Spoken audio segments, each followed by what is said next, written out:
this class today is a little mix of, I would say in terms of style, a little bit more yang and then yin at the end, which is normally the frame that I use to teach most classes anyway, except if they're just yin classes. So always activate through the yang and then relax and deactivate through the yin practice. So that makes sense, that goes more towards the end, more towards Shavasana.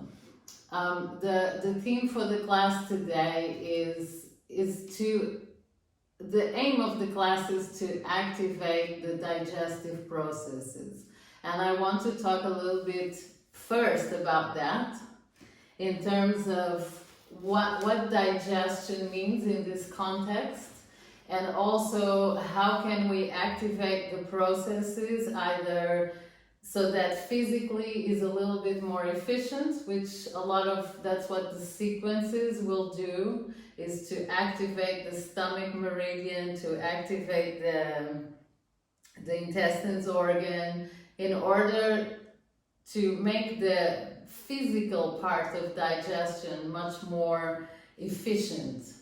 But the other aspects that we need to consider is also digestion more on a emotional level and also on a mental level, as the body in a way reflects how well we digest those aspects as well. So they're all connected. And why does this tie into women's health? For several reasons. So on a more physical way, we can say, or even chemical, because digestion is a physical process in a way that our organs are working to digest the food that we eat. It's also a chemical process. So certain organs, for example, like the pancreas or the liver and gallbladder, that pair of organs has to produce certain chemicals in order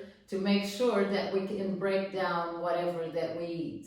And so in order to produce these chemicals, the body needs to be functioning well. The organs need to be functioning in an optimum way.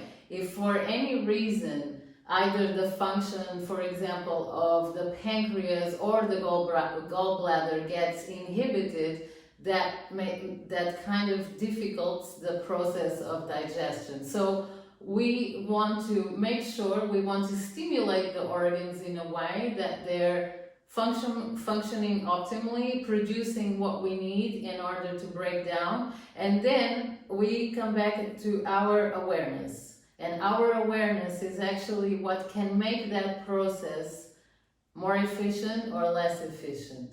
Our awareness is more in the way that we feel in relation not just to food, but everything that we are consuming. And this is where I would like you to expand your perception of what digestion really is.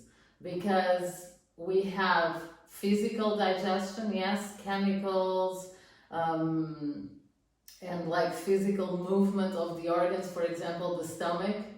But we have then the digestion, mental and emotional. So what is it? And we consume. We also consume everything that we experience, every conversation we have, everything that we engage through our senses. All of that is substance for our system to digest. So some aspects, or like we need to keep it the same way as in the physical digestion. Some aspects we need to keep and they're important for us and maybe they're going to nourish us, and some aspects we need to let go. So expanding that idea that digestion is not just physical, we have to also ask the next question, then how am I digesting my emotional life? How am I digesting the thoughts? How am I digesting the situations that I encounter on every day? And most important, what are the tools that help me when I have a little bit of an indigestion, for example? Like when I'm not able to process what's happening, when I'm not able to take anything out of that situation. So a good example is you have a conversation with somebody, and in that conversation, maybe you didn't say really what you wanted to say, or you didn't express your truth in the way that you wanted to express. And so then you go home and you start thinking over and over and over again about what you should have said, how you could have done differently, all the different ways that we find in not really, when we're not in truth, when we're not in alignment of what we think and what we speak, yeah? And so that, in a way, is a form of indigestion. It means that we were there in that present moment, in that situation, we were not able to either say or even, sometimes even listen. You know, you're thinking about something else and the person is talking to you and you're actually not absorbing anything of what they're saying. That's another form of indigestion as well.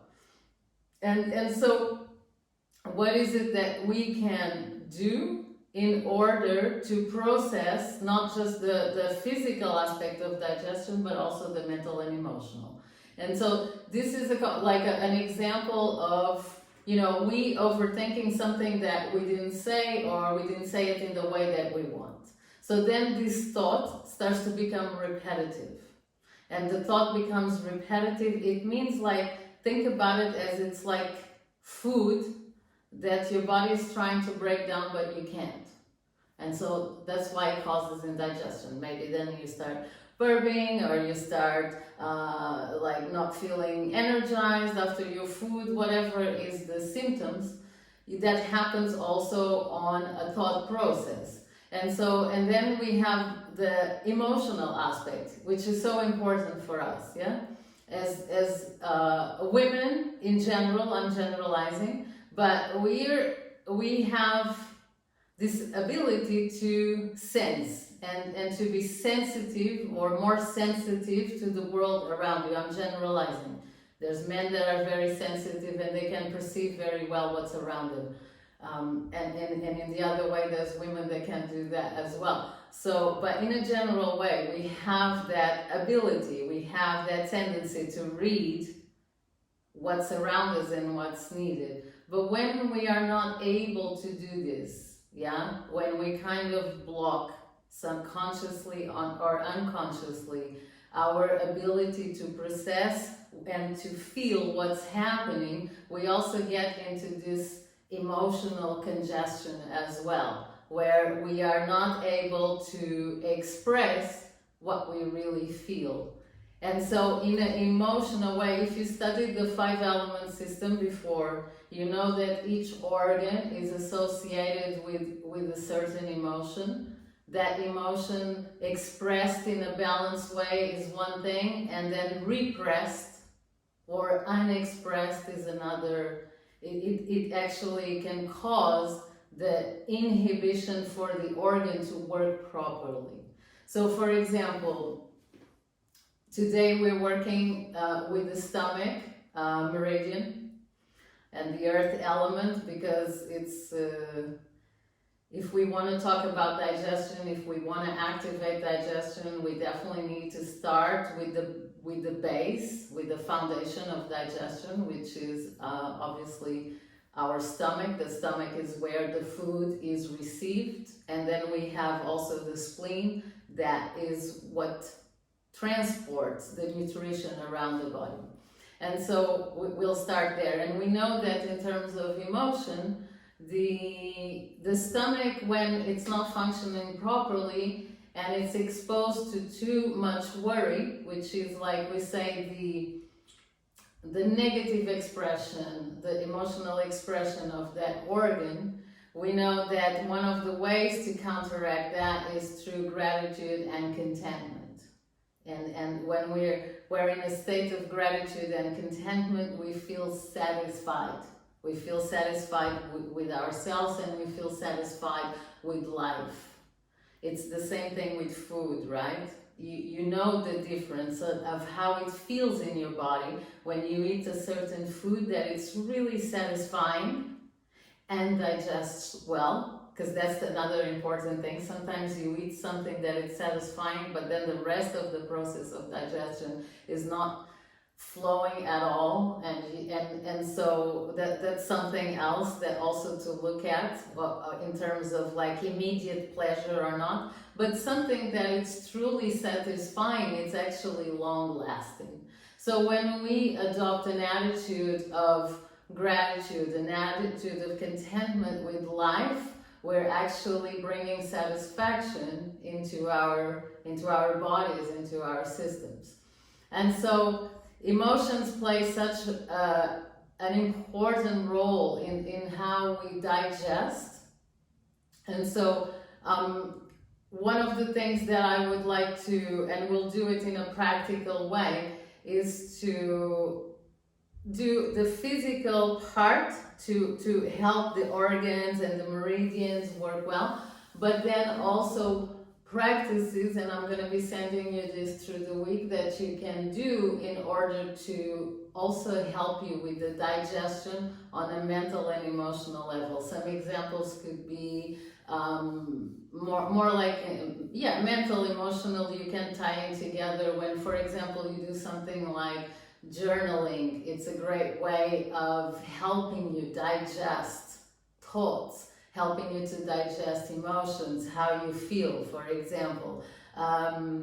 Any kind of movement is really helpful. Art, for example, is something that I find that, especially on an emotional level, is really helpful to either whatever you do that expresses some aspect of art, or is dancing, painting, drawing, whatever is your skill, something that to take your mind off this linear way of thinking, right? We think, okay, now I have to do this, then I have to do that, and then I need to accomplish that, so I need to do this. So it's always very linear, and I feel that when we tune into any artistic expression, you don't have to be good at it. We have to take this idea that we need to be good at painting to paint. We need to be good at dancing to dance. It's not true. You can just express. And so I find that when we tie in this aspect of connecting with art, then we are kind of giving a break to the linear way of thinking. And we I think it's very individual for each one, so I'm not going to describe what it is to step into this artistic kind of expression. I think it's very individual to each one of you, but for sure, one thing that you will find is that you're definitely out of the linear way of thinking. You're also out of the linear time, because when you're immersed in art, time doesn't really exist. It just helps you to be in the moment, and anything that helps you to be in a moment, it's an aid for digesting thoughts and emotions. It allows you to process anything that it's accumulated in your system. So that's the idea around this class. Several practices you can do, not like obviously our classes have a strong focus on asana, because we're working through the physical body, but we'll also do some pranayama today and some meditation, which are two of the 8 limbs of yoga that are also very important to help us enhance this multi-layered process of digestion. Just in a more general way, and I'll keep those kinds of information really sending you by email, but it's also obviously important to pay attention to digestion in the physical sense, and make sure that you have a varied diet, you have that you eat at regular times, that you eat in in a mindful state of being, and that you, when you're going through, this is something they say a lot in Ayurveda, when you're going through an emotional upheaval, it's not so great to eat food, because it's almost like the body is already shut down. And so if you add any food in, it's like asking a very tired worker to continue and do another 8-hour shift. Think about it in that way. And so there is times in relation to digestion, another aspect that it's important is that sometimes we really need to fast and give a break to our system, and fast in a physical way, but then also fast in a mental and emotional way. So how do we do that? How do we press pause in the way that we are receiving information through our senses, through the mind, and also through the emotions? So you'll have to find your own strategies of, first identify what gives you the most distraction. Remember, we're talking about in the first class, we talked about identifying what stresses in order to focus in the middle. In here, identify the distractions. Identify the distractions and kind of like define a strategy to eliminate those distractions, at least for the time that you actually want to digest and process. I speak for myself. I don't know if this is the case for you, but for me, a huge distraction is obviously my phone. And so in order to give it a break and allow information to digest, phone needs to be off a lot of the times. Or the phone needs to be in silence, or the computer needs to be off, and when I say the phone, it's not just the phone is also how people interact with you, right? And if you're available all the time, which is something that we think we should, then we never really get a break. We never really get the time to just be with ourselves and digest whatever it is that we need to digest. So think about this, like, what is the distractions that I have that in a way do not allow me to digest what I need to digest? And the other thing that I want you to consider for this week, also tied in with this aspect of digestion, is, when am I taking too much? When am I biting too much? Not just food, everything. And when am I not getting nourishment enough? So yin, yang, always considering the extremes. So when am I biting too much, and when am I not being nourished enough? So think about these two aspects for the next coming week, and try to look at everything from this digestion metaphor. Like, we wake up in the morning, everything that we are exposed to through our 5 senses is something that we are consuming, either consciously or unconsciously. And so in consuming that, when are you satisfied? And when are you taking too much? And when are you not taking enough? I think that would be the reflection exercise for this coming week. So everything that you take in, you have to be aware, because at some point your body is going to need to digest it. You might not pay attention. You go out in the world, you go out of your door, and you might talk with, let's say, 20 different people in that day. And you might not even pay attention, but every conversation is leaving an imprint in your system. And so how are you digesting that? Or if it's not 20 people, if it's one person, how are you digesting that? So let's just consider these aspects for this week, and I will send you also some information, some aids that you can integrate as well when we're talking about digestion. Obviously, food is really important. And I'll send you some of you already have this from trainings we had, but just basic principles that you can follow in order to make your digestion a little bit more efficient. And just lastly, what I would like to add is digestion is very connected to the blood sugar levels as well. And our obviously, right? And our blood sugar levels are very connected with our hormonal system. What we talked again in the first class, we talked about hormonal balance, how stress affects it, and the effect that it has on cortisol levels in the body.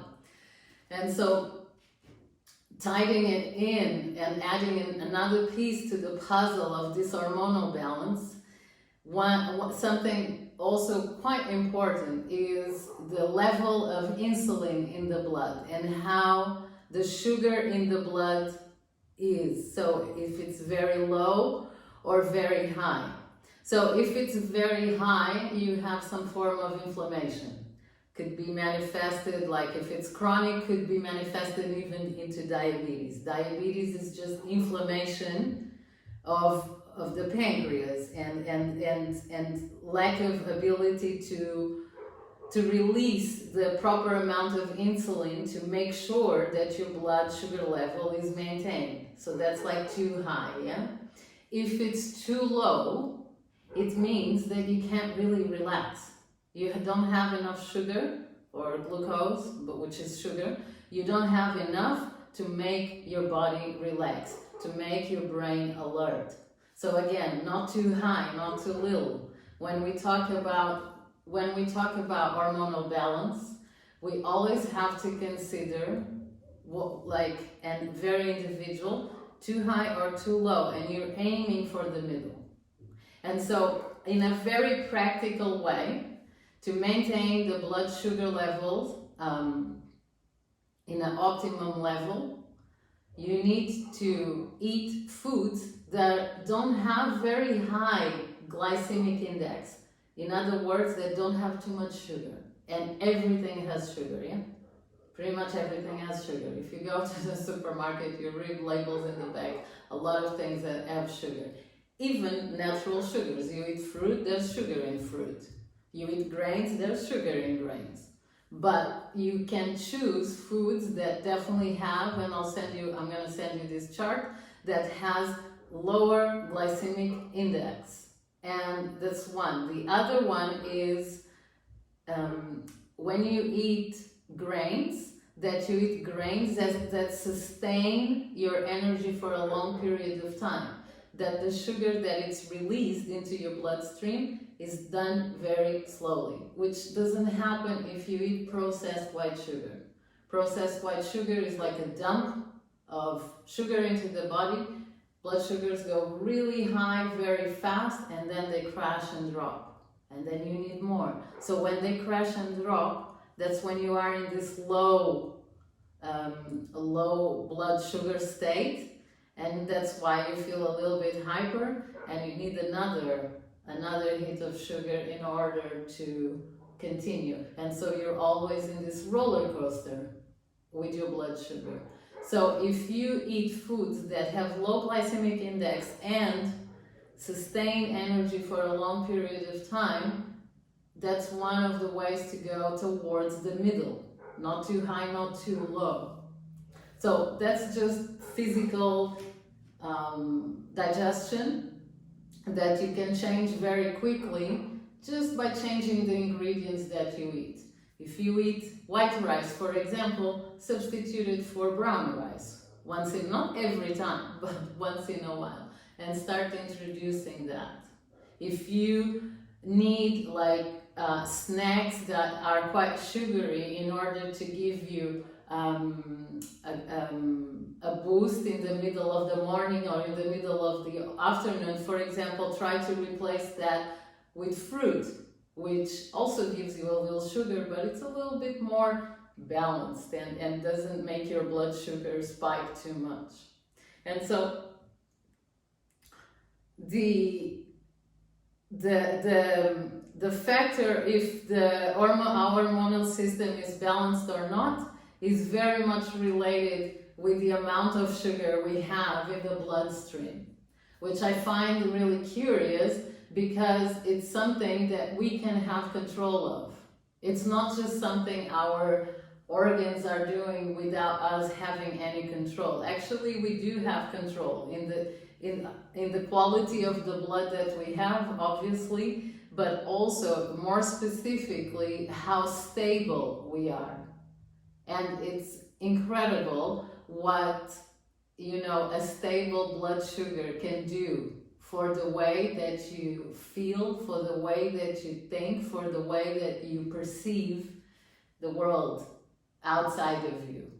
So that's obviously something to take in consideration, I would find. When we're trying to create balance, we can create that balance through our actions and through our choices. And we can start that with some very basic and very simple food choices. Yeah? Any questions you have about this?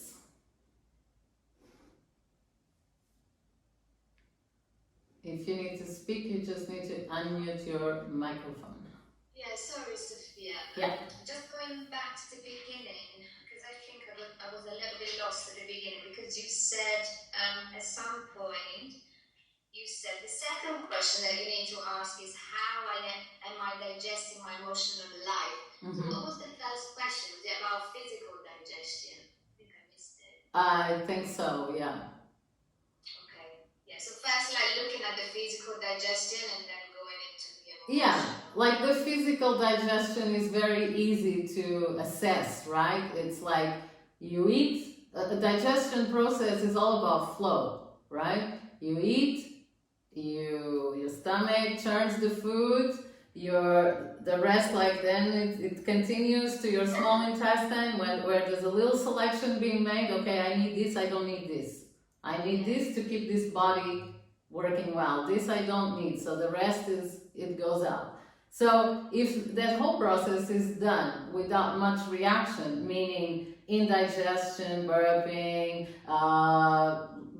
being bloated, those symptoms, those common symptoms, if that doesn't happen, and then digestion is fluid. Then there's also the aspect of elimination. Elimination also should be smooth. You shouldn't have to you shouldn't go to the bathroom 3 or 4 times a day, or you shouldn't have to stay half an hour in order to go to the bathroom, right? So it's all a state of flow. If that happens on a physical level, great. And then we need to assess how are we digesting mind and emotions. They're two different things. Emotions more connected about how you feel, mind about what you're thinking about. But the interesting thing is that they all reflect each other. Yeah. Right? And that's what we learn in Ayurveda. If you start, if you eat and you start having a lot of indigestion, yeah? Or reflux, for example. It's a great example of a little fire imbalance. So you start having reflux. So that means think about the action. You're putting something in and your body wants to push it back out. So, okay, that's happening on a physical way. What's happening on a mental way? What is it? Which aspect are we taking in but we're rejecting it? This is one way you can look at. So for sure, answering your question, first physical, then mental, emotional, and that I would just pair it together. I don't know what comes first. It's kind of what's bothering you, it's what's first. I think. Thank you. You're welcome. Can I ask, Sophia, what about, certain times of the month Mm-hmm. when you're feeling quite low and you go for chocolate or whatever? That's a good emotion, no? Because your body needs it. You need chocolate, that's a good emotion? How does that work? Sorry? You need chocolate, that's a good emotion? Is that what you Well, I think? don't know. Just, I eat a very varied diet because it makes me feel good and it gives me energy and everything. But there's sometimes certain times where I just want to, eat chocolate or eat something that I know isn't good, but it does make me feel good. Yeah. Does that make sense? Yeah, that totally makes sense, and I think we can all relate with that, to be honest. Yeah. Definitely, like you said, at certain part of the month. Depends, like if it's something that happens sporadically, then it's fine, and sometimes we do have to satisfy our cravings. It's like, when you have an itch and you need to scratch, and sometimes we know that scratching is going to make it worse, but sometimes it really helps. So it depends. If you're doing it obsessively, then you have to look at the behavior pattern. If you're doing that something sporadically, then there's nothing wrong with that. And chocolate is healthy.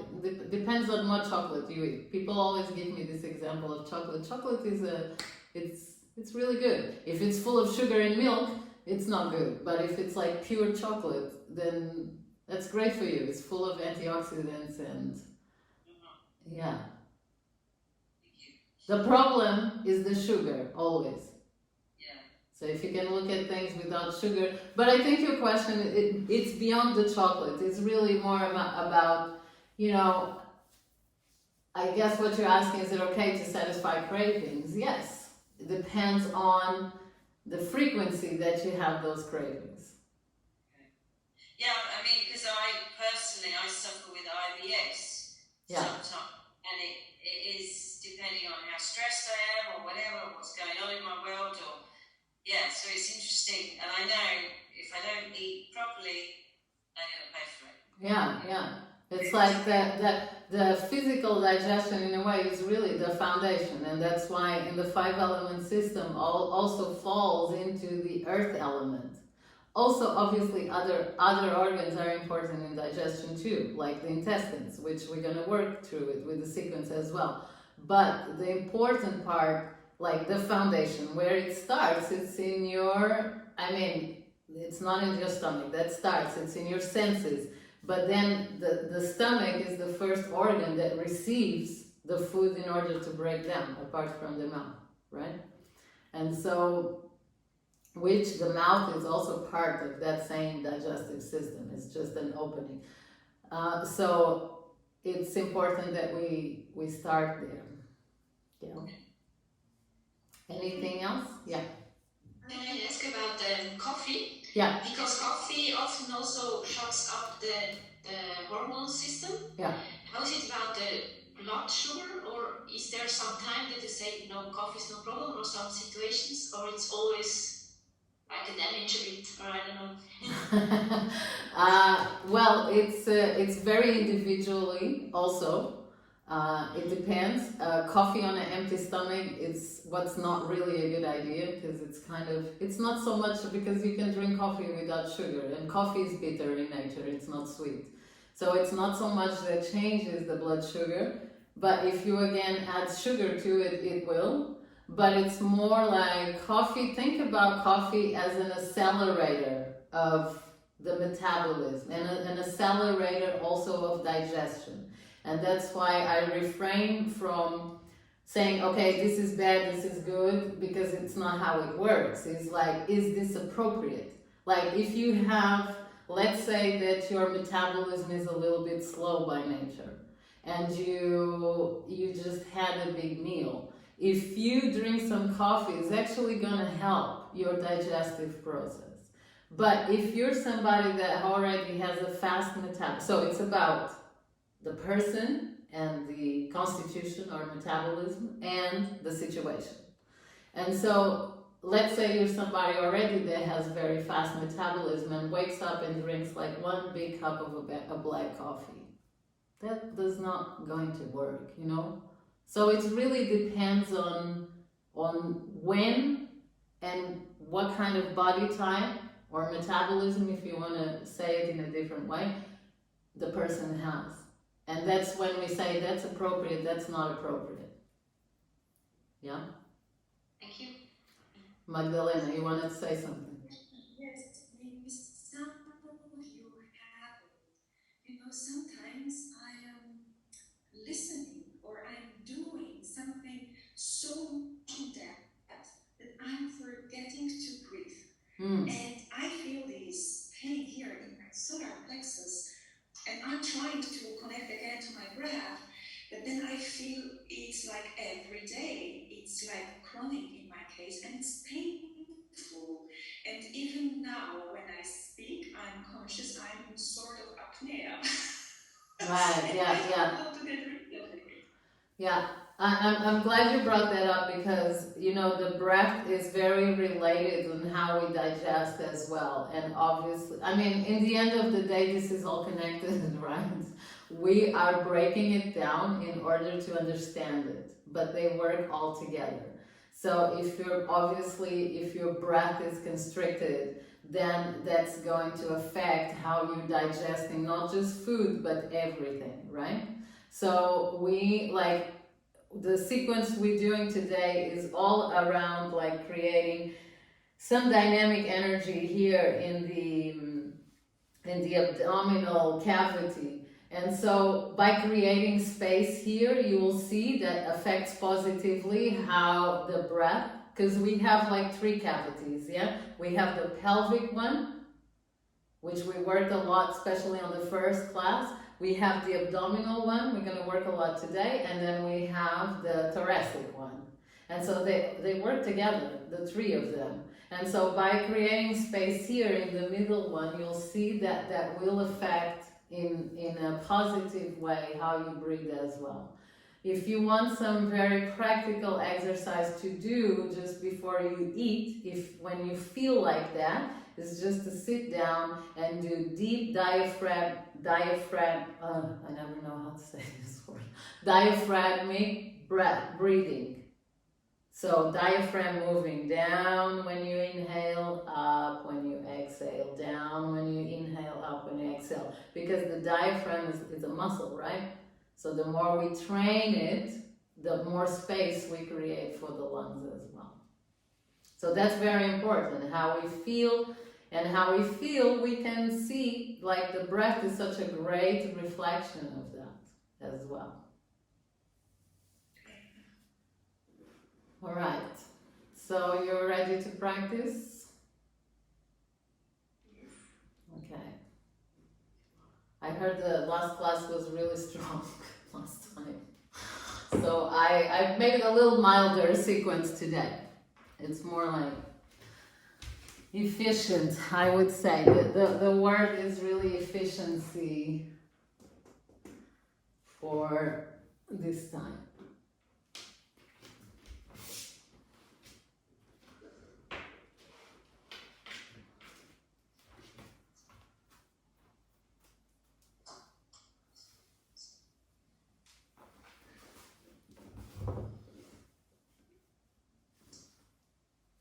So let's come to a cross-leg position.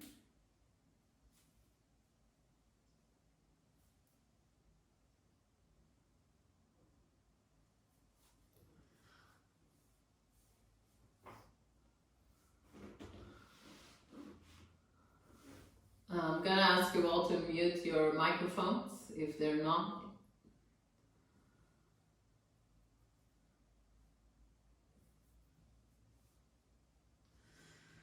And we're gonna bring the thumb and index fingers together. This time the palms are facing down.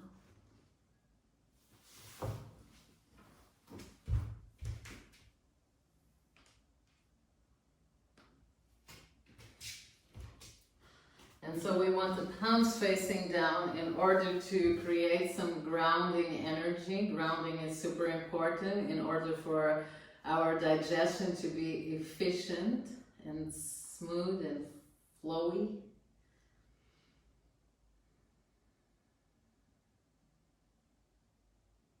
And then we tune in to the natural breath.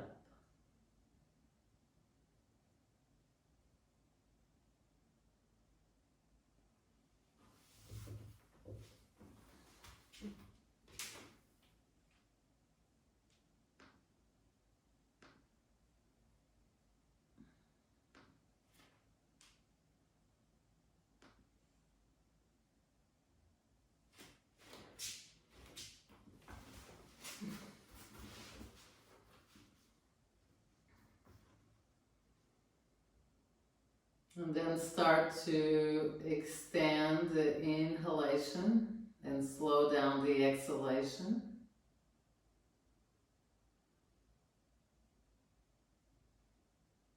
When you inhale, you feel that movement I was just describing of the diaphragm.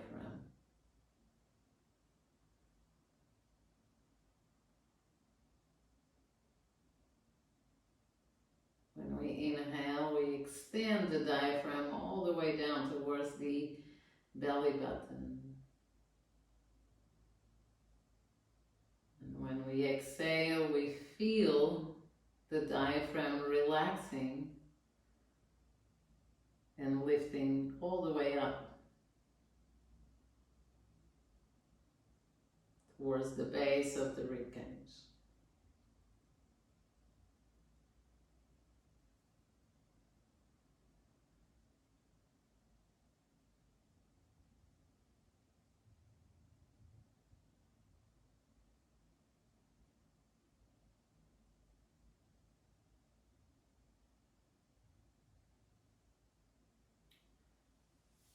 We bring the hands together in Anjali Mudra in front of the heart. We take a deep breath in all together.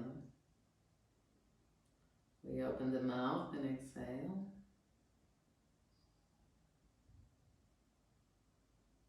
We inhale again one more time. Open the mouth, exhale. And the last time we chant Om one time. Inhale.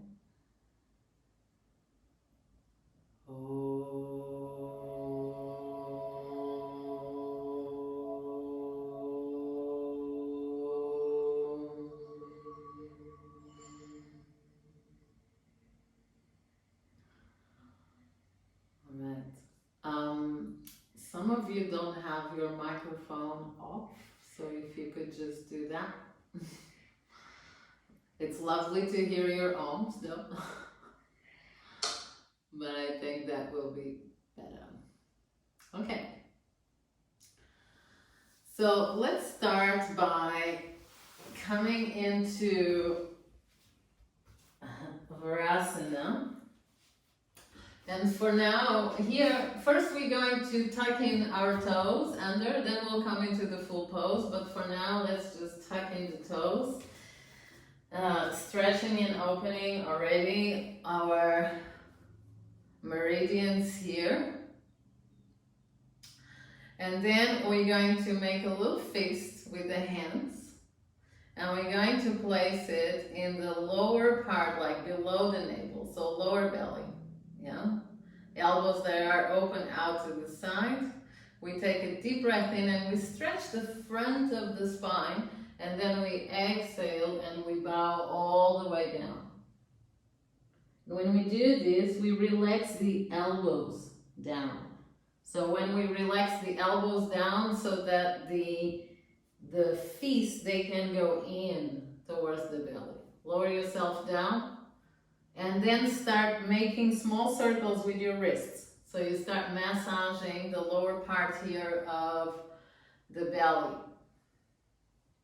So when we think about efficiency in digestion, we also need to consider this lower part. This is the exit passage through the intestines. So we're just stimulating that. And then inhale and come all the way up. And release. Now the feet are going to go more here on the side. So on either side below the rib cage. Take a deep breath in, open the chest, and exhale. Bow all the way down. And Relax the elbows down so that again the hands can go in, and then start rolling the fists. And when you do that, you're probably going to bump into your rib cage as well. There's your liver on the right side, there's your spleen and stomach here on the left side. So really go in there with your hands and start massaging it.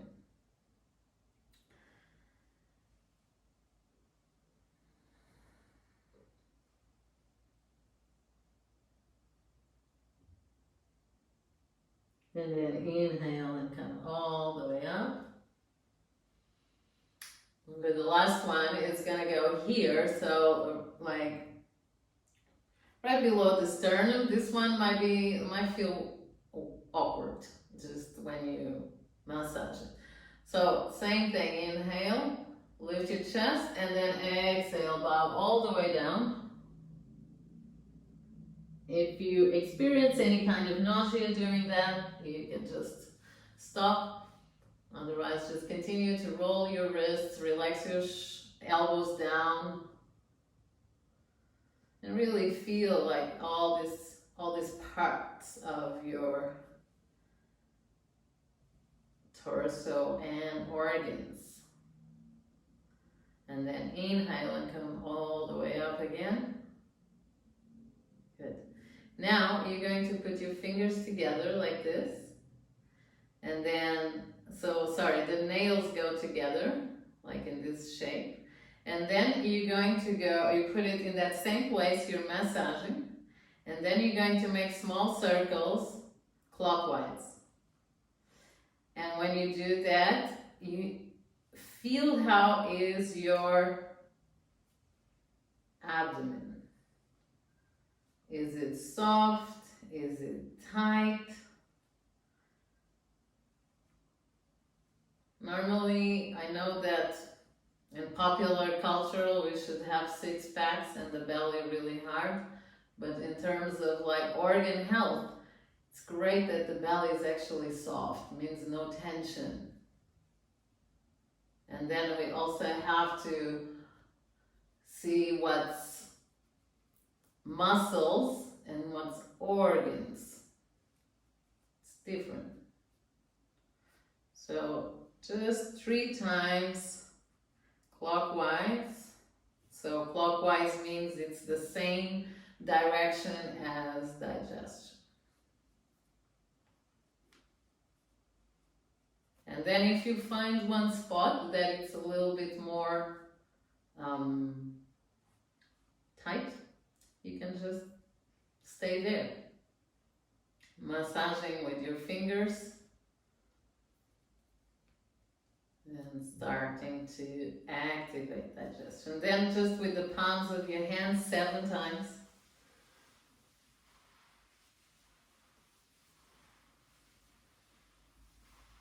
Circles.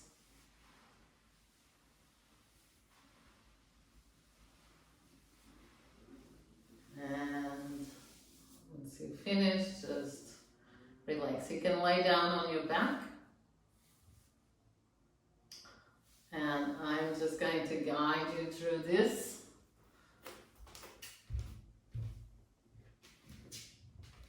And so you lay down on the back and you bring the knees into the chest. Legs together, knees to the chest. Good. So let's start just doing some small circles with the knees here. And when you do these small circles already, start to connect with this idea that your legs are massaging your belly. So you're using your thighs to massage the belly. So one direction, and then reverse that direction.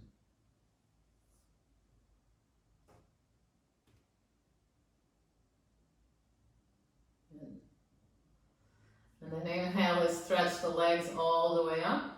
Arms by the side of the body, and slowly lower your legs all the way down.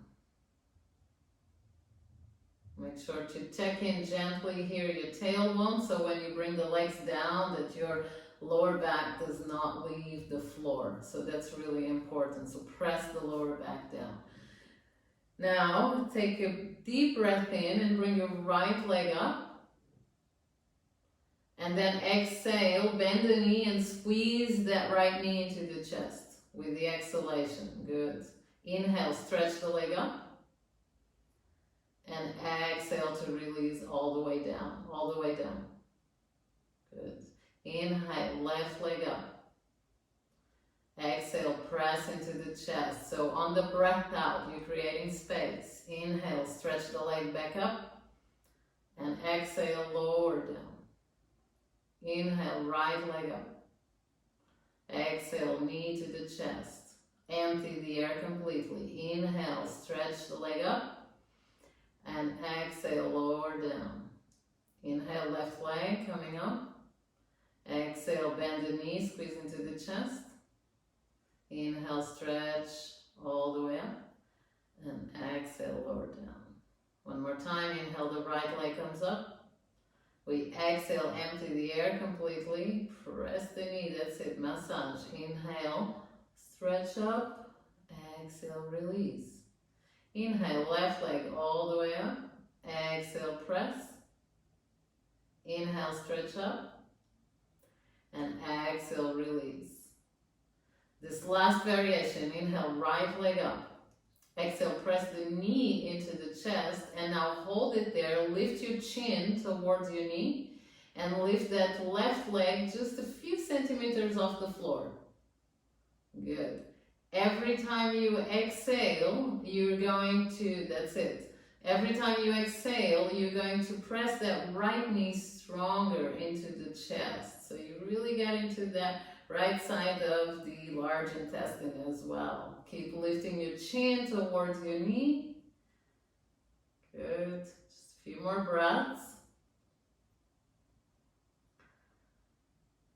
Good. And then inhale, stretch that right leg all the way up, lower the left leg. And exhale, lower the right leg down. Good. Inhale, the left leg comes up. Bend the knees. Press it into the chest. Lift your chin towards your knee. And then lift the right leg slowly, just a few centimeters off the ground. Hold it there and use the exhalation breath to keep creating this massage and this space in this left side of the abdomen. So use your breath.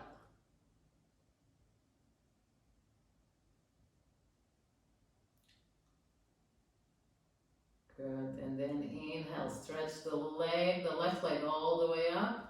Lower the right leg down and exhale, lower the left leg down. Good. Hands on the belly. And then relax. Relax and just feel this, the beginning of the warm-up. Activating the center of the body.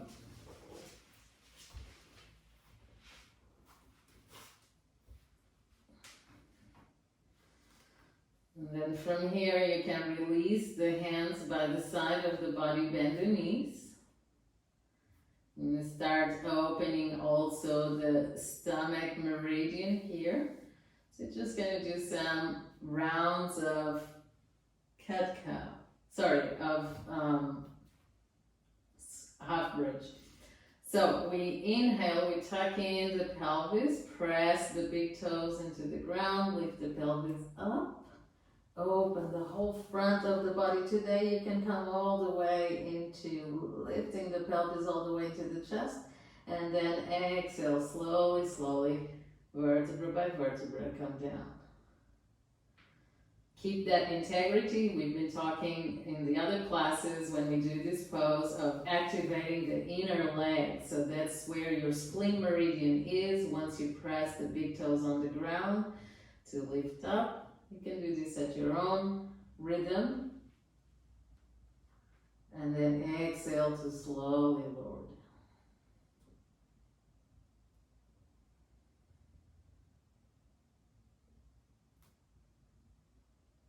Inhale always to lift up, open, expose the front body. And exhale, lower down.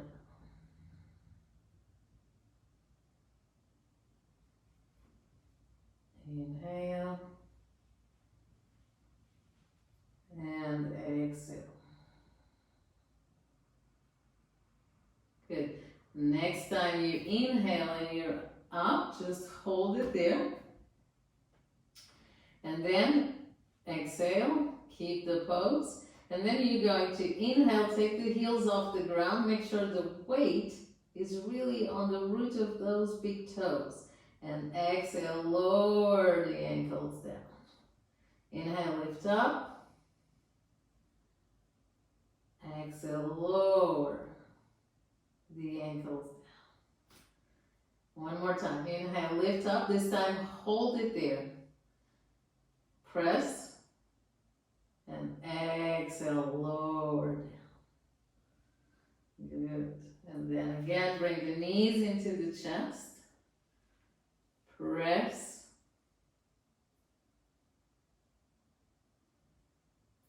And then extend the legs again one more time, all the way up. And then slowly, slowly, with the lower back on the ground, bring the legs down. And then from here, you're going to inhale and lift the upper body all the way up. Lift the arms up. Good. And now slowly, tuck your tailbone and lower slowly, slowly down. So the shoulders, shoulder blades, it's one of the last parts to touch. Hands go back and then inhale again. From the bottom of the spine. Try not to jump or skip through the part that it's challenging to do this.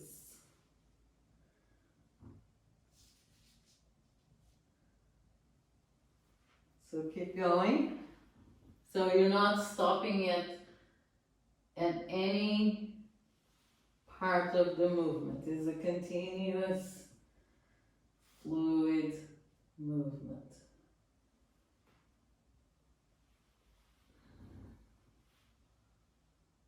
Just 2 more times. Remember that the legs need to be fully active to do this. Like squeeze the legs together. Lift the thighs up. Last one, you stand up. Come into this variation of Dandasana, staff pose. So your toes, they come towards you. You're pressing the sitting bones strongly down. And you're lifting the spine and the chest up. And then lower the arms halfway. Bring the hands together, thumbs on top of each other. And then imagine there is a staff. So this is called staff pose, right? So there's this staff here in the middle of your hands. And you're going to churn, making circles with that staff.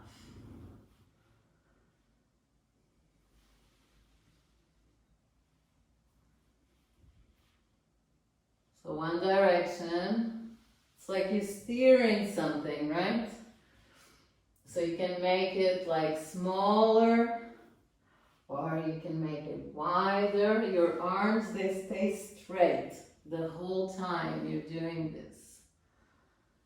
And you probably start to feel some activation there in the middle torso. And then you're going to reverse that circle, other way. Change your thumbs, change the position.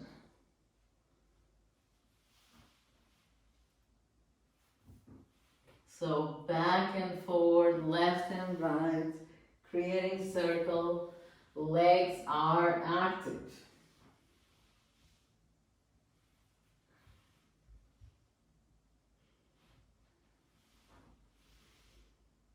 A couple more rounds.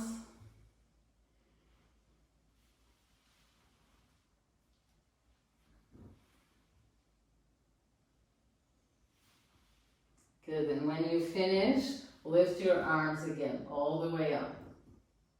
All the way up. Like extend the torso, press the sitting bones and legs down, torso up.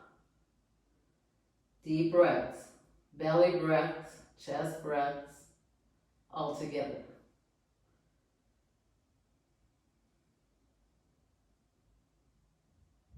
And then inhale here, exhale, bring the hands down. Fingertips pointing forward, arms straight. We lean back, not in that yin relaxing way, but quite active. So spread your fingers, all the fingertips active. And then if you need, you bend the knees a little bit. If you don't need, you just inhale, press your hands down, lift the pelvis, come into this reverse plank, extend the toes forward, lift the pelvis up. Good, open the chest. If your neck feels good, drop it back. If not, just keep going, looking forward. And then slowly, slowly come down again. Good. Knees into the chest. Like we do when we're lying down, wrap the arms around and this time bring the chin to the knees or forehead to the knees. Feet are off the ground here.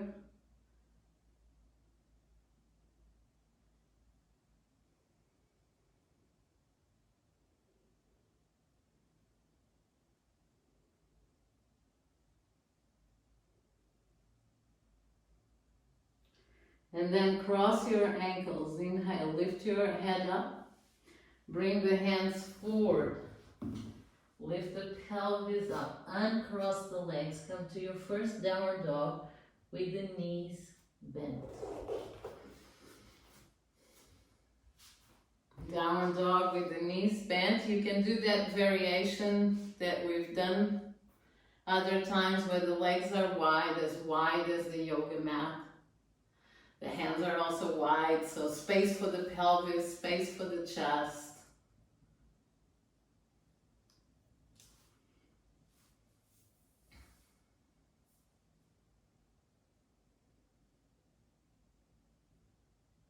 Great. Make sure you move your rib cage there, give yourself a little warm up of how you feel your body needs to move here. Just for a minute. What do you need to do? What is it that is satisfying to you?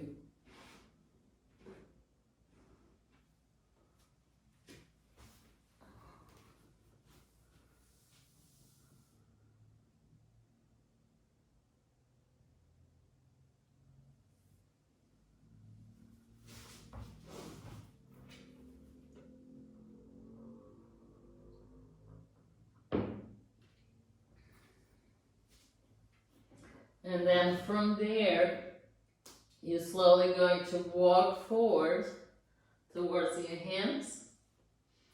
Keep the knees bent here. Sitting bones back, we relax the whole belly onto the thighs. We drop the head. And slowly pressing the big toes, pressing the heels, unroll your spine all the way up. All the way up, and roll your shoulders back, open the chest, close your eyes, stand here for a moment, just feeling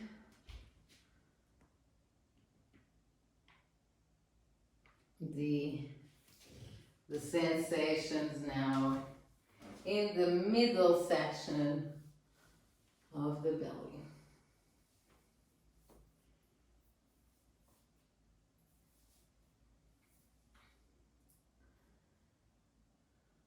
Okay. And so we just taking a look at our feet for a moment. Let's Let's place them hip distance apart with the heels slightly out, toes in. We know that when we do this, we actually just creating space here in the lower back. And then we want to feel the four corners of the feet. So here, the first one at the root of the big toe, the second one right across it to the other side, and then here at the beginning of the heel, you have another 2 points. One where the arch finishes and the other one right across. So when you're stepping into the floor, into the ground, into the earth, you want all those four corners connected.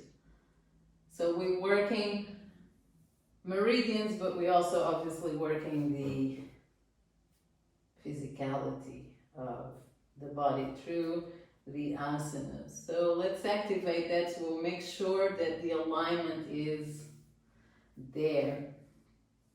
And then we bend the knees, like if we would be doing chair pose. Good. Place the hands on the pelvis here, and see if you can just switch a little bit the weight towards the left foot and take that right foot off the ground. So you're kind of in a half chair, but only with one leg, which is not a very stable chair, but we do what we can. So hold it here, and then inhale, keep lifting that knee as high as you can, right knee up. And then from there, control, step that right foot and right leg all the way back. You're into this kind of grounded lunge.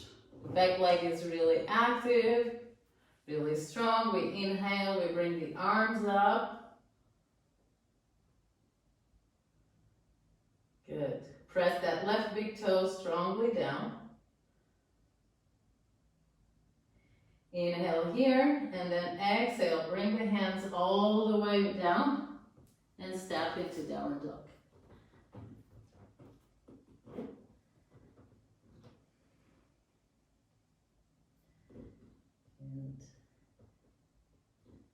And then inhale, bring the right leg all the way up. And then exhale, slowly bring the right foot forward in between the hands. And then inhale, bring the arms all the way up. Ground that right big toe. And all the four corners of that foot.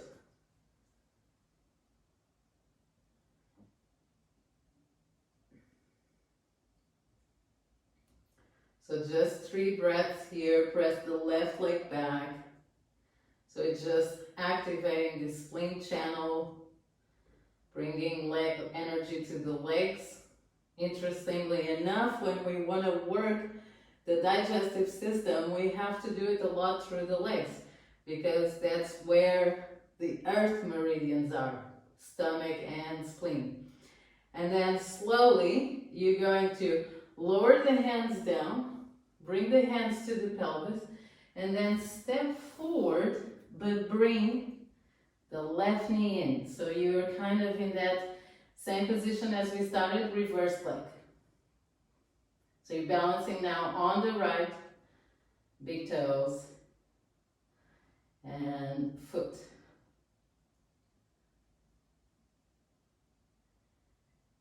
Good, and slowly lower the left foot down and just bow forward. And keep your knees bent if you need.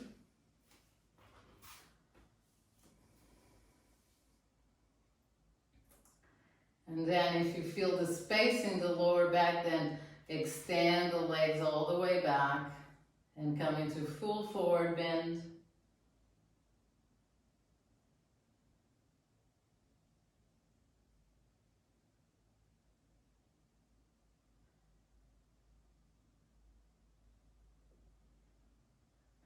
And then grounding the feet and the legs, you can unroll your spine with the next inhalation all the way up.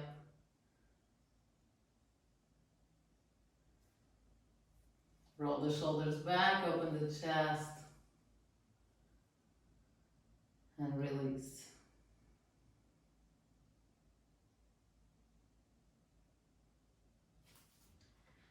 Good. Same thing. So we're at the top of the mat, feet parallel with each other. We bring the hands on the pelvis. We bend the knees and we sit down like we're in chair pose. Balance on the left side, lift the right knee as high up as you can. So lots of activation here being done, not just through the abdominal muscles, but also the organs. And then from there, you're going to stretch the leg all the way back, come into lunge. Good. Inhale this time, bring the arms all the way up. And then hands in Anjali Mudra in front of the heart. And then you're going to twist towards the left side. Yeah? Then you're going to hook that right elbow on the outside of the left knee. You want to keep the spine really open and long here. Don't need to go very deep into the twist. It's really to just activate the twisting aspect here of just spine and also the organ massage that we're trying to do.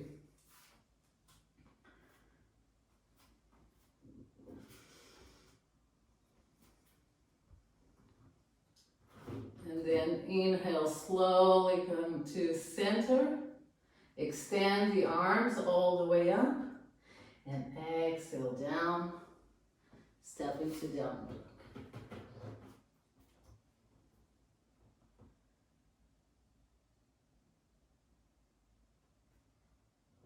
Deep breaths.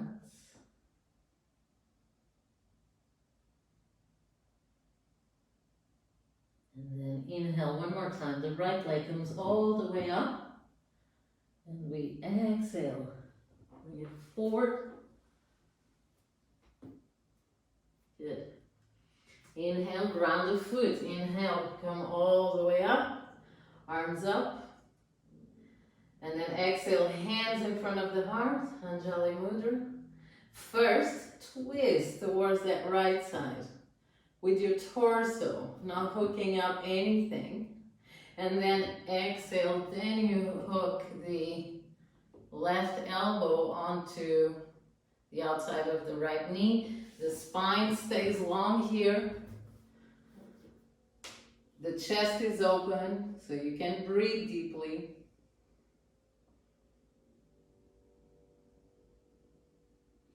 So another 2 breaths here.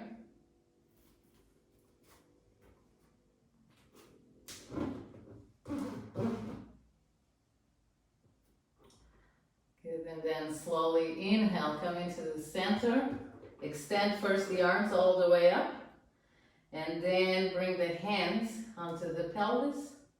And step forward, balancing on that right foot, lifting the left knee up.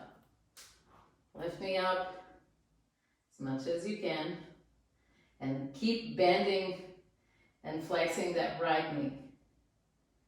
And then slowly down, forward bend. Relax. Let go of your neck, your shoulders. Really use the legs to support you. Soles of the feet completely open. With these 4 corners grounded, your thighs lifting up in the front of your legs. So you can get a nice stretch in the whole back body as well. It's great.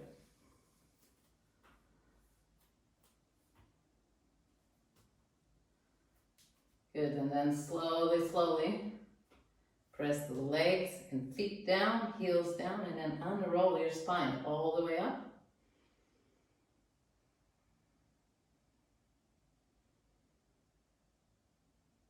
Exhale, relax.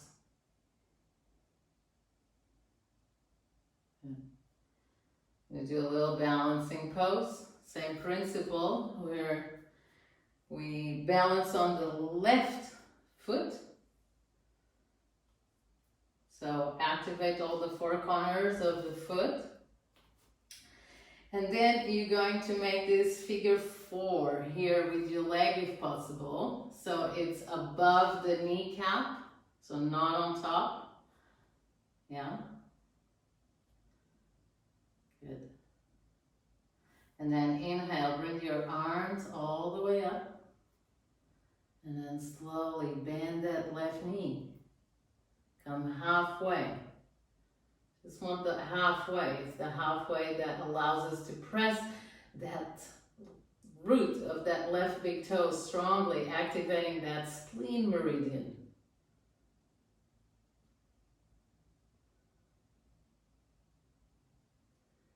Good. And then slowly keep the shape. See if you can come into a forward bend with this in this position. And see if you can continue to keep the knee, the left knee bend, relax the head. Leg still in a figure 4.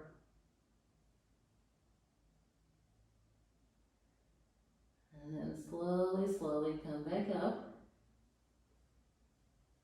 Bring the arms up. Arms up. Good. Inhale, knee comes forward. Still balancing on the left. And exhale, arms and leg comes down. Good. Step onto the right leg. Rotate your left ankle. One direction and the other direction.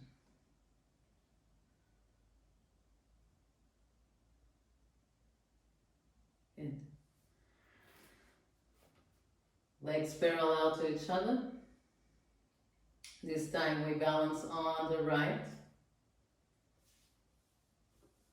Cross the leg to the other side. Good. So see how my foot is actually like I'm activating this leg, this left leg, by bringing the toes, by flexing the toes. So try to do that. And then slowly, slowly start to bend the knees and bringing the arms up. So rely on the root of that right big toe, spleen channel, to help you with your balance and strength, because this is a pose, it's not just balance, it's strength too. On the legs. That's what we are activating. And then keeping the knees bent. See if you can then start bowing forward into a forward bend, but still with the knees flexed. Right knee flexed.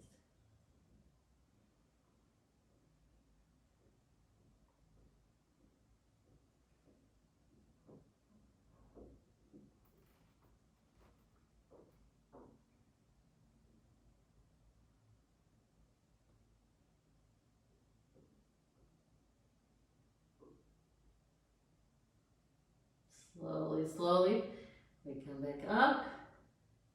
Full activation of the leg, lift the arms up. Knee up, so release the shape. And then slowly, slowly, arms down, leg down. Step into the left and roll the ankle. Right ankle one direction. And the other direction.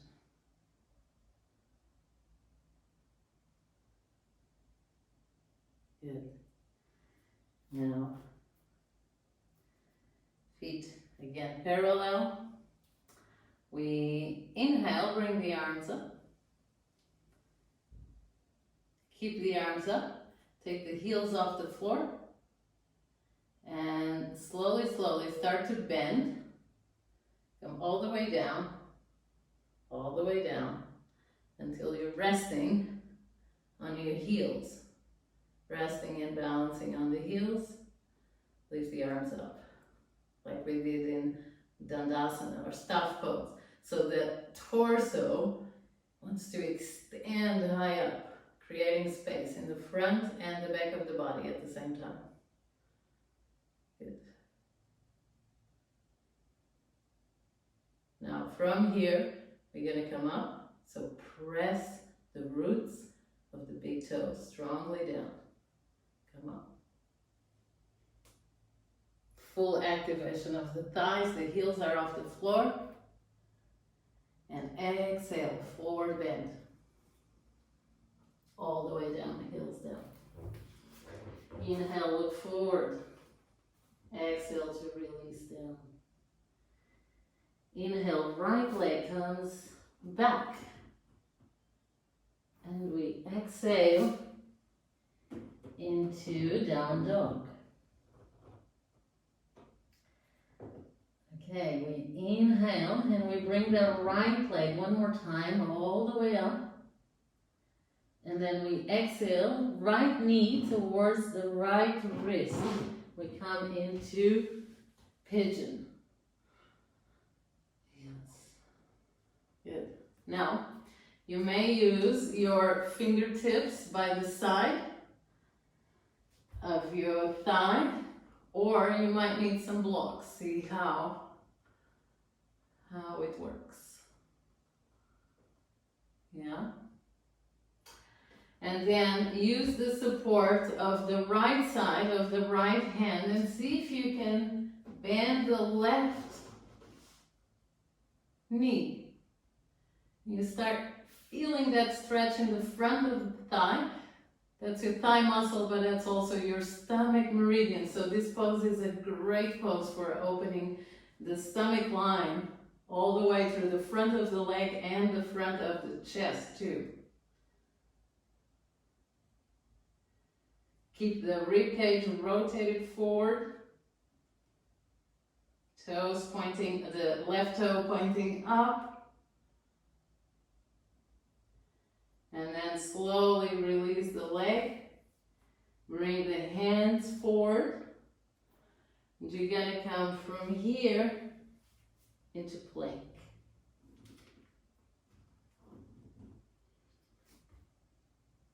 Inhale. Exhale, you can do knees, chest, and chin, or just chaturanga. Come down, all the way down. Inhale, stretch the front of the body here. Upward dog. And exhale into downward dog.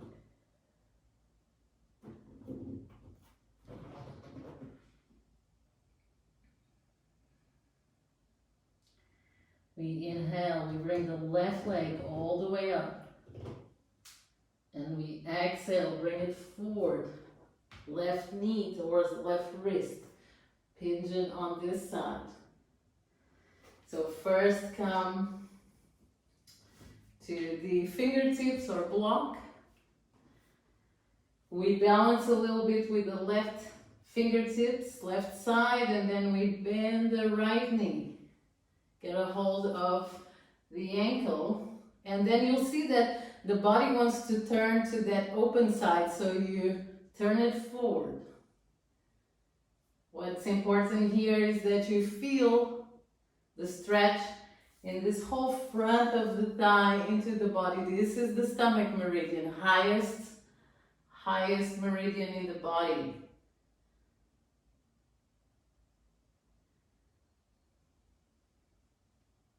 If you can bring your foot closer to your hip joint, just enough to feel the stretch. And then slowly release, hands forward, plank pose.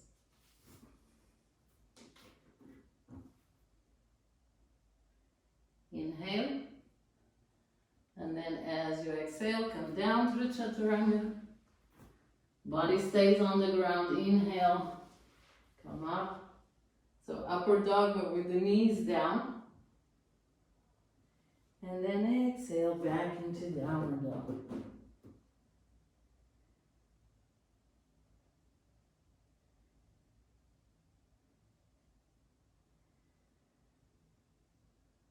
And then from here, you inhale, this time right foot on the outside of the right hand. Exhale, left foot on the outside of the left hand. And you come into a squat. Again, such an optimum pose for digestion, because it helps the energy to move in the direction of digestion, which is downwards.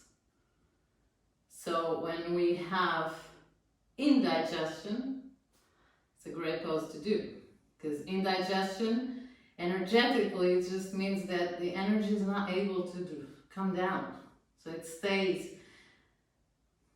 halfway.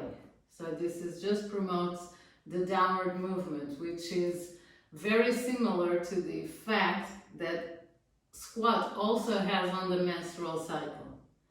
We'll talk more about it the next class, where we're going to talk about the menstrual cycle, but it's this idea that we want to help the movement downwards for the aspects, for the materials of our body that need to leave, that need to exit the body. So this is a great pose that does just that, promoting energy downwards.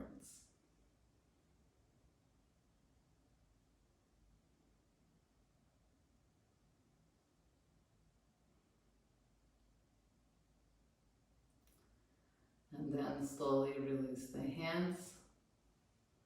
Bring one hand back and the other hand back.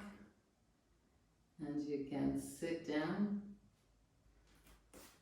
Stretch the legs and lie down on your back. Just relax now for a moment. You can put your hands in your belly if you want to. Just relax, let go of any effort of the class.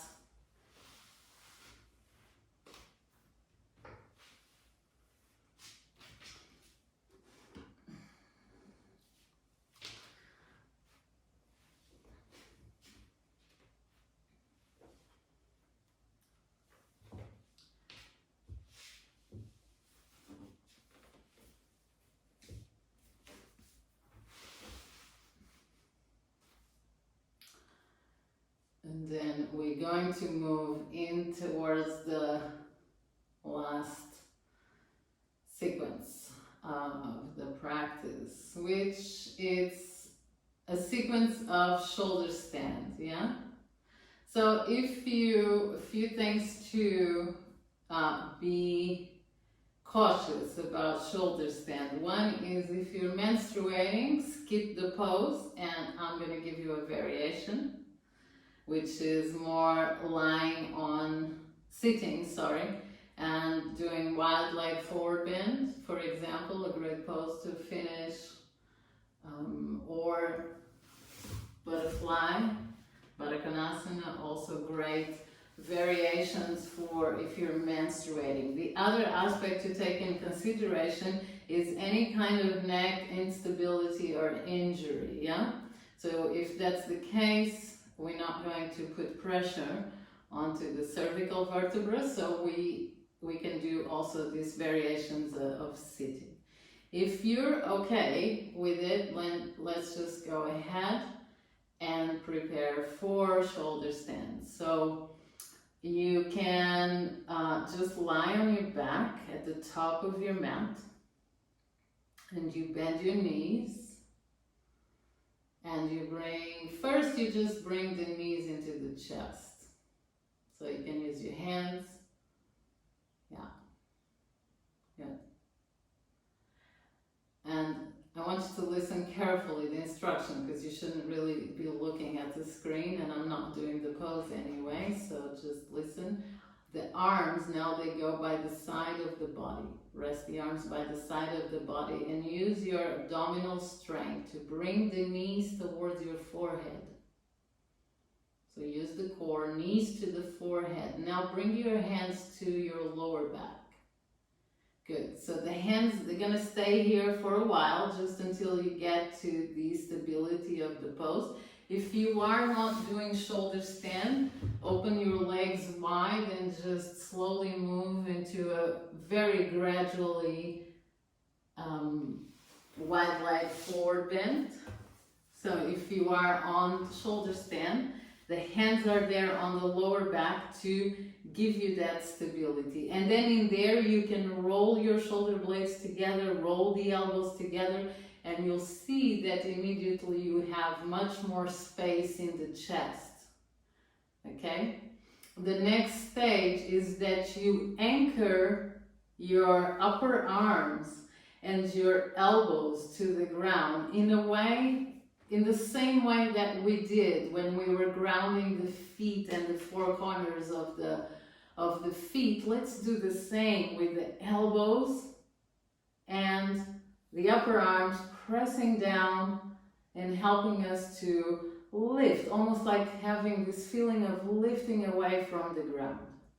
And then in there, still hands supporting the lower back, we now extend the legs all the way up.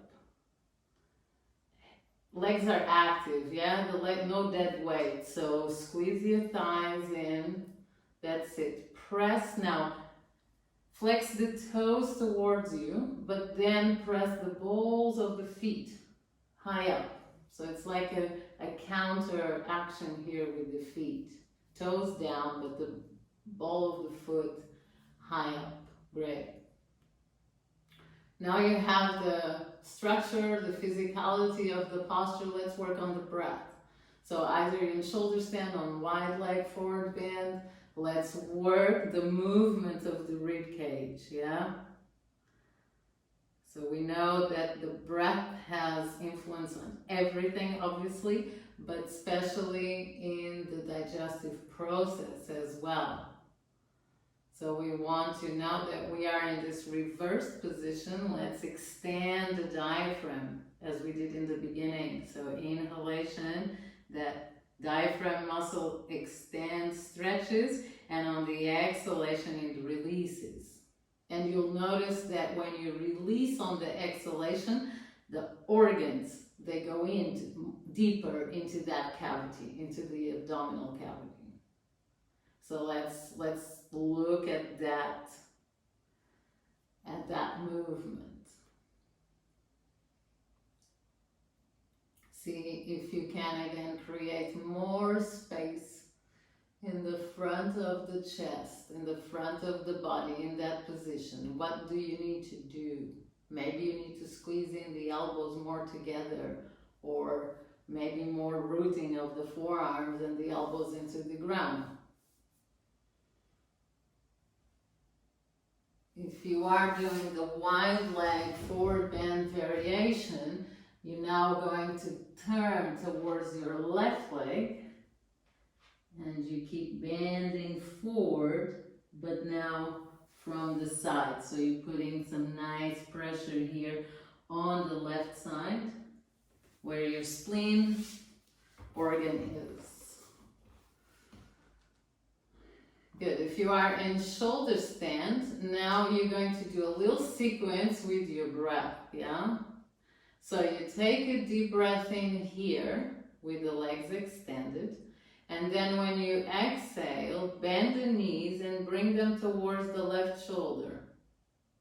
Bend the knees towards the left shoulder. Good. With the exhale, inhale, stretch the legs back up. Inhale, exhale towards the right shoulder. That's the movement. Good. Inhale, stretch the legs up. Exhale towards the left. Good. Inhale, back up. Exhale to the right shoulder. Good. Inhale, back up. Exhale to the left. One more time. Inhale, back up. Exhale to the right. Good. Inhale, back up. Hold it there. Continue to breathe. If you're doing wild leg forward bend, switch now into the right leg. Gently. Good. And if you are in shoulder stand, inhale here. Exhale, open your legs wide. Like you're doing also a wild leg. That's it. Good. This is your neutral position for the next sequence. Now inhale. Imagine that the legs are like it's like they're the hands of a clock, right? So you inhale and you're going to turn your clock towards the left by rotating the pelvis. Keep the legs open. And then exhale back to neutral. Inhale to the right. Turn the pelvis. That's it. Exhale to neutral. Inhale, turn the left. Exhale to neutral. Inhale, turn to the right. Legs open. Exhale to neutral. Inhale to the left. Exhale to neutral. Now inhale, stretch both of the legs. Again, back up. Back up. And then exhale, open wide one more time. And this time bring it all the way down. Like you're doing plow pose, but with the legs wide. Toes on the ground if possible. If not possible, keep supporting the lower back with your hands. And only if your toes are on the ground, you can take the hands away from the lower back. If you're doing wild leg, slowly come out. Or from that side, wild leg forward bend.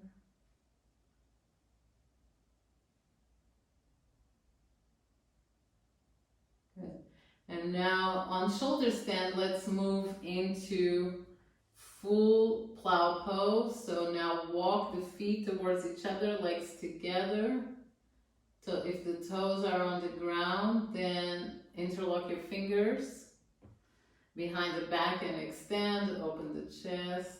Very good. If you are on a wide leg forward bend, slowly come out of it and lie down on your back. Not if you're doing shoulder stand, continue.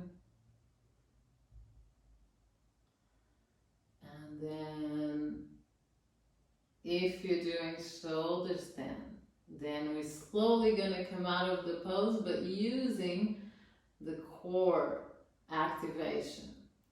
So use your core and then take the lock from your hands behind the back. So arms are now by the side along the mat.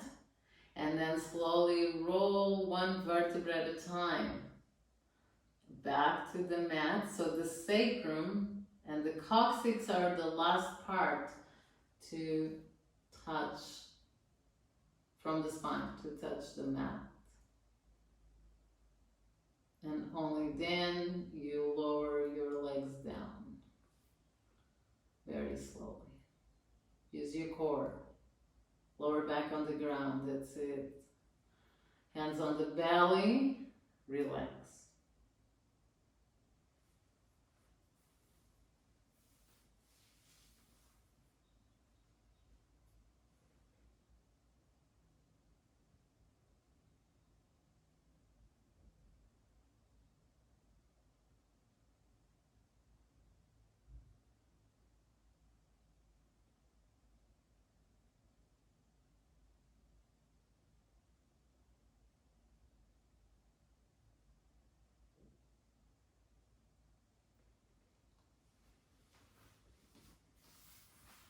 We make a gentle counter pose.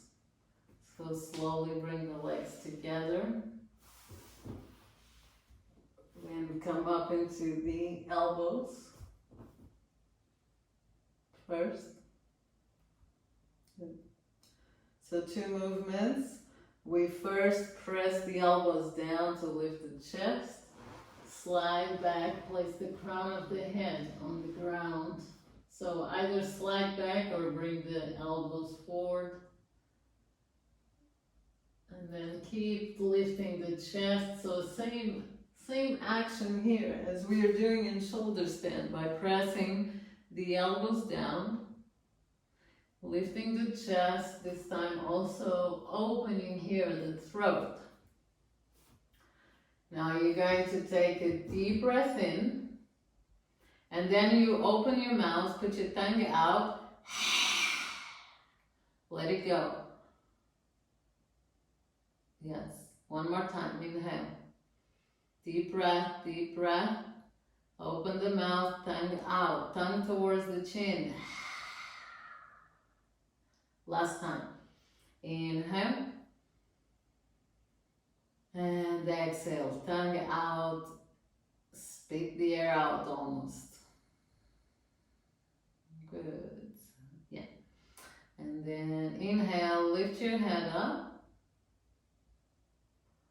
And then exhale to release.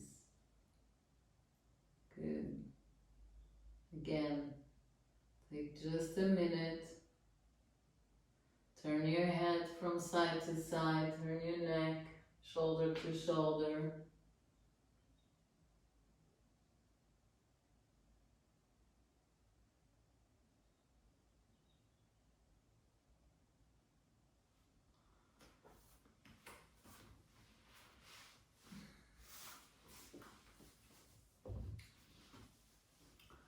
And then when you're ready, you just slowly roll into the right side and come into sitting position.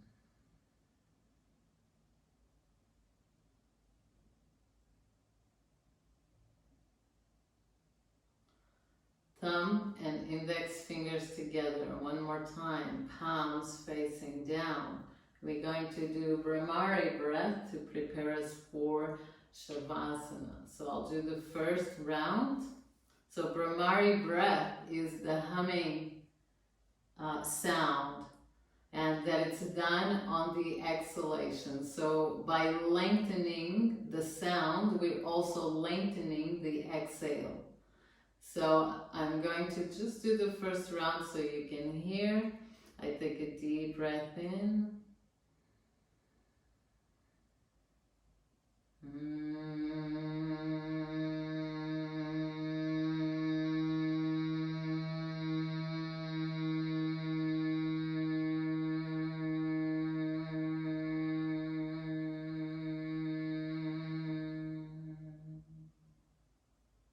So this is the exhale on the sound only. Yeah. Again, let's breathe in.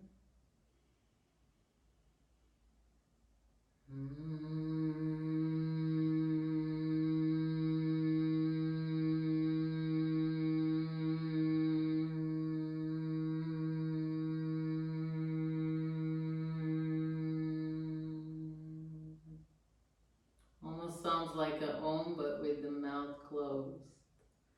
So just continue in your own rhythm. We try to do at least 10 rounds and extend that exhalation. The first 2-3 rounds, we're more like paying attention to the length of the exhalation. But at some point, I want you to focus actually on the vibration that that sound has, the effect of the vibration that the sound has in your body, but also in your brain. How it feels to listen to those sound waves in your head.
once you conclude your 10 rounds, you can lay down in Shavasana.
So you bring the echo of the Brahmari breath sound into your Shavasana. It's like you're still listening to that humming sound. And you just allow your body to relax into that frequency while you are fully present and immersed in it.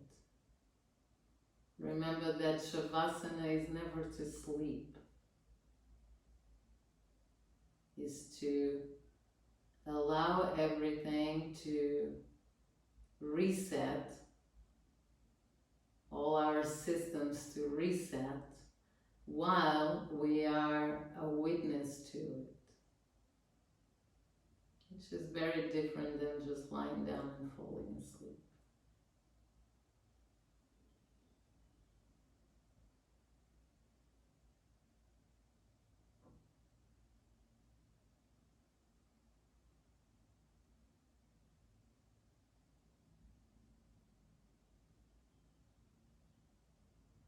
So if you have not finished your 10 rounds, just conclude and lay down for rest.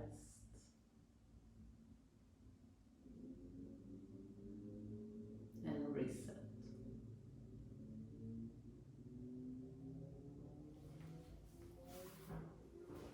When you hear the gong, then you can come out of Shavasana.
Slowly invite a deeper breath into the body,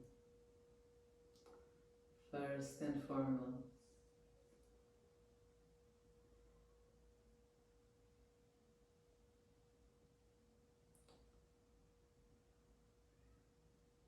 And slowly wake up first the joints by rolling the wrists and ankles.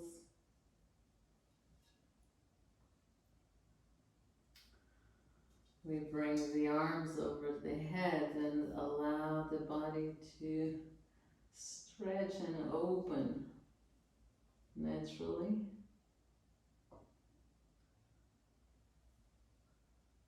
And then roll into your right side. And bring the knees here close as possible to the chest in that cocoon pose.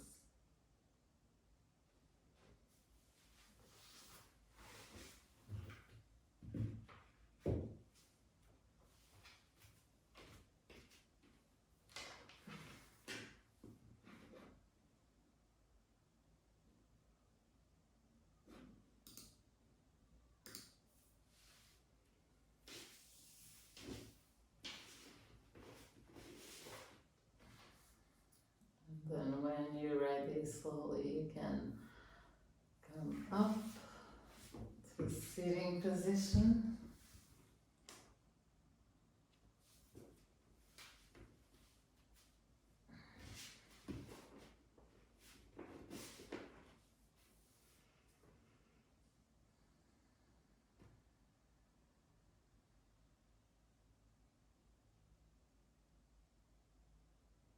One more time, thumbs and index fingers together, palms facing down, grounding the sitting bones but lifting the torso, creating space for the front body, for the breath to move fluidly.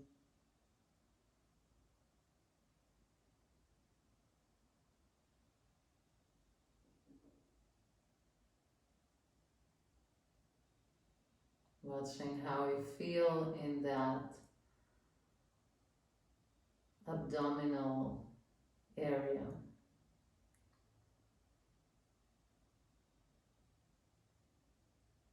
If there is some space we created through the practice, some warmth in the belly is always a good sign. It means that everything is active, working.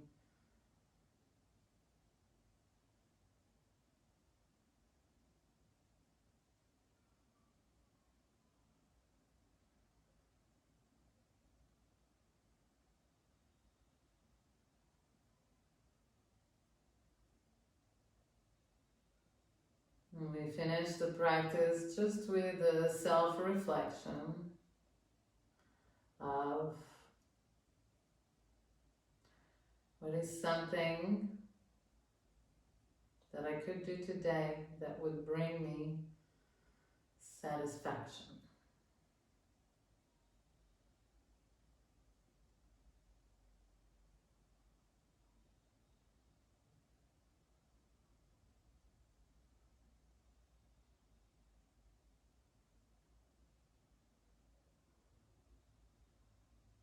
And then returning to the moment, how am I satisfied right now?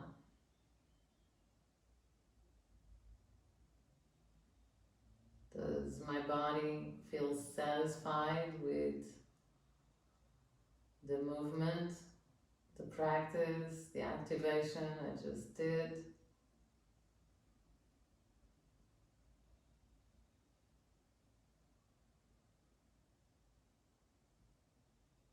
And most important, how does that feel to be satisfied or not?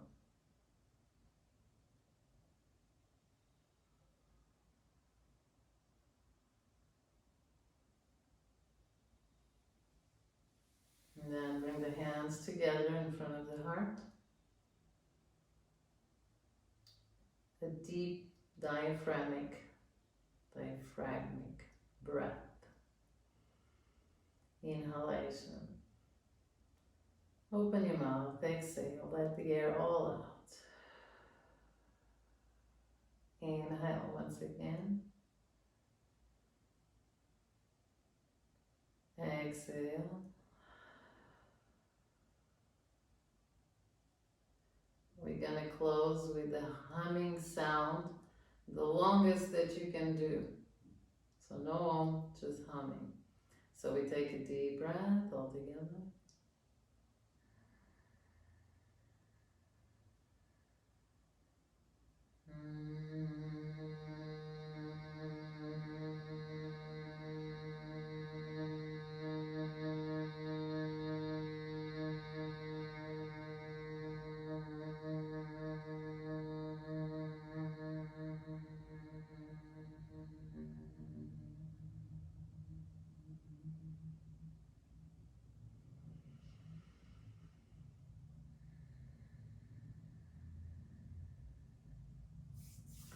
Slide the hands together, create some warmth in the palms of your hands. Left hand on the lower belly below the navel, right hand above the navel. Let the warmth, let the energy sink in. Say thank you with your hands towards your body, towards your organs, and everything they process for you, so you can continue to feel lightness as you go out in the world. Lightness and satisfaction.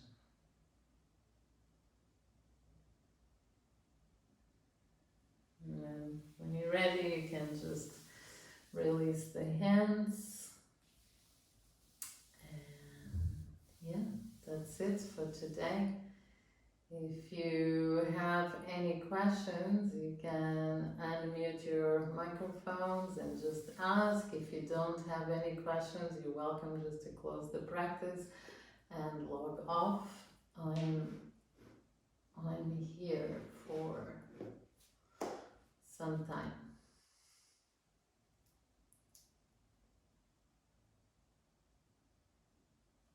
I just want to say thank you. I haven't been in apnea even for a second. Great. I have lots of space here. I feel happy. Okay. Now see how that influences the way that you're going to eat today. And if you know this Brahmari breath we just did before and now, it's always what when I was in India in centers or ashram, that's what our teacher used to advise to do before you eat. You do Brahmari, so you calm the mind. You calm the mind, you calm the body. You calm the body can digest and process much more efficiently. It's like talk, step by step. I have a question, Sophia. Perhaps you asked this earlier, but what, you know, when your stomach gurgles and grumbles, makes noises, or there's air, or is it physical or emotional? It can be both. Can also be wrong food combination. Wrong food combination, especially for example, you mix fruit with something that is cooked, creates this fermentation. So sometimes noise means fermentation in the stomach. But obviously it can also be a reflection of your mental emotional state. So you're not, like what I was saying in the beginning, not being able to digest. It means that it stays there churning without going anywhere. Yesterday, like I did, sometimes this happens to me quite a lot actually. Sometimes if I'm doing an exercise like we were just then with the straddled legs and lean over, my stomach, it folds over and I'm in pain. It's like it's trapped air. It could be, yeah. Maybe not so much. Also, the intestines accumulate a lot of air that we not even know. And so when you put compression, if you notice, all the movements we did is about using the legs to create compression in the belly. So that any excess either if it's in air or in any other manifestation, but often in the digestive system comes in the form of gas, air. And so it's basically to clear that. Yeah. Thank you. Welcome. I have a question about the calm eating, because I do try to apply it for myself, and it helps me a lot. And I'm always wondering about my kids, because I have two kids, and the older one, for example, is very active. Mm-hmm. It's super hard for him to sit calm to eat. Or I have a small daughter that she loves to eat, but she just stops herself, like without really biting. And I always wonder how much at this small age already to try to bring attention to calm eating, or just it's kids and you just let them. Yeah, that's a difficult question. I don't know. I think maybe, I don't know, because one, I don't have kids. Two, I feel that sometimes children are so intuitive, and even in the way that they eat. That's why when they're babies, they want to go for the hands, which is actually a really great way of like stimulating digestive enzymes, is to eat with your hands. Then obviously education comes, and we know that we have to eat with fork and knife and all of that. But I think they are, I find children highly intelligent, and I find them like they know a lot of the things that we forgot. So in a way, finding the balance in my understanding would be allow them to be, but if you want to create an environment where eating is in a calm space, it's like you can do that by how you prepare everything, like the room that you eat in, like how you yourself prepare the food. Maybe put some nice calm music instead of TV on the background with a lot of noise, these kind of things, rather than just trying to structure how the kid has to do everything. But take this advice with a little grain of salt, because like I told you, I don't have experience in that. Just telling you how I feel about children in general. Yeah. Thank you. Welcome. Anything else? Are we good? Okay, great.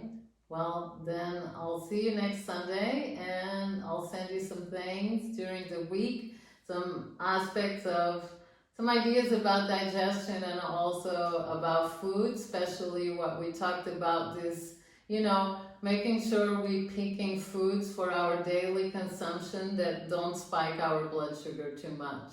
So there's a list of, which is called like low glycemic index foods. Those are foods that are great for us to introduce into what we eat on a daily basis.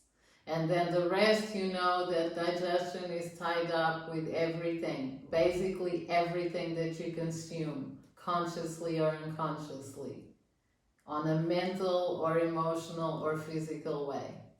In the end, our bodies are an instrument of digestion, which is, in Ayurveda, is the main aspect that they focus.